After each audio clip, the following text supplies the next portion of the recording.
బర్రె మాంసం అమ్ముతున్నామని చెప్పి ఆవు మాంసాన్ని అమ్ముతున్నారు.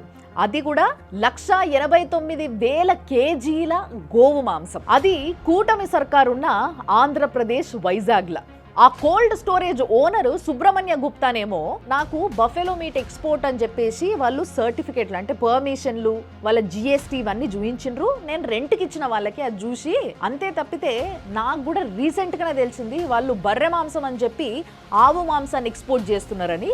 అది తెలుసుకోగానే ఇమీడియట్గా నేను కంప్లైంట్ ఇచ్చిన అంటున్నాడు. రెంట్కి కావాలన్నారు, మేము రెంట్కి ఇచ్చాం.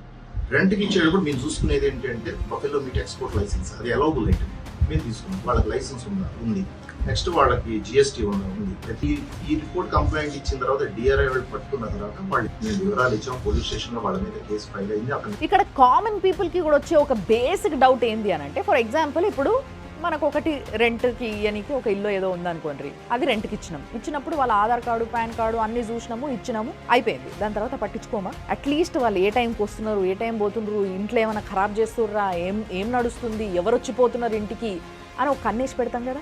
ఏదైనా డౌట్ వస్తే పోలీస్ స్టేషన్లో కంప్లైంట్ ఇస్తాం, లేదంటే పోయి వాళ్ళని అడుగుతాం, మాట్లాడతాం, ఇదంతా జరుగుతుంది కదా. కానీ ఇక్కడ మీరు గమనిస్తే కోల్డ్ స్టోరేజ్ రెంట్కి ఇచ్చిండ్రు, అలా సీసీ కెమెరాలు పెట్టుకుని అక్కడ ఏం జరుగుతుంది అని చూస్తలేరా? అంటే అట్లీస్ట్ సూపర్విజన్ కింద వాళ్ళ మనుషులు ఎవరైనా పోయి వాళ్ళ ప్రాపర్టీ అంతా బాగానే ఉందా, ఏమైనా డ్యామేజ్ చేస్తున్నారా, అసలు ఏం జరుగుతుంది అక్కడ అని మినిమం పట్టించుకోరా? ఇది ఎవరికైనా వచ్చే డౌట్. మరి ఈయన ఇట్లా చెప్తున్నాడు అని అంటే ఈయన కేవలం తప్పించుకోవడానికి ఇట్లా చెప్తున్నాడు అని జనాలకి డౌట్ రావడం కామనే కదా. ఇప్పుడు ఈ కోల్డ్ స్టోరేజ్ పైన రైడ్ చేసింది డిఆర్ఐ అంటే డైరెక్టరేట్ ఆఫ్ రెవెన్యూ ఇంటెలిజెన్స్. ఇది ఒక సెంట్రల్ గవర్నమెంట్ ఏజెన్సీ. దీని హెడ్ ఆఫీస్ ఢిల్లీలో ఉంటుంది. దీని పేరెంట్ ఏజెన్సీ సిబిఐ. అక్కడెక్కడనో ఢిల్లీలో ఉన్న సిబిఐకి ఇన్ఫర్మేషన్ పోయి వాళ్ళు వచ్చి రైడ్ చేసిండ్రు అని అంటే చుట్టుపక్కల వాళ్ళకి తెలియకుండానే ఉంటుందా? అప్పటి వరకు కూడా పోనీ తెలియకుండా ఉండడానికి అదేమన్నా 10-20 కేజీల మాంసమా? లక్షల కేజీల గోవు మాంసం. అంటే చుట్టుపక్కల వాళ్ళకి తెలిసినా కూడా ఎవరు కంప్లైంట్ చేయలేదు, నోరు మెదపలేదు అని అంటే అంత ఇన్ఫ్లుయెన్స్ చేయగలిగే వ్యక్తిదా అది. ఈ రైడ్ తర్వాత ఒక వ్యక్తిని అరెస్ట్ చేసిండ్రు. ఆయన పేరు మొహమ్మద్ ఫర్మాన్.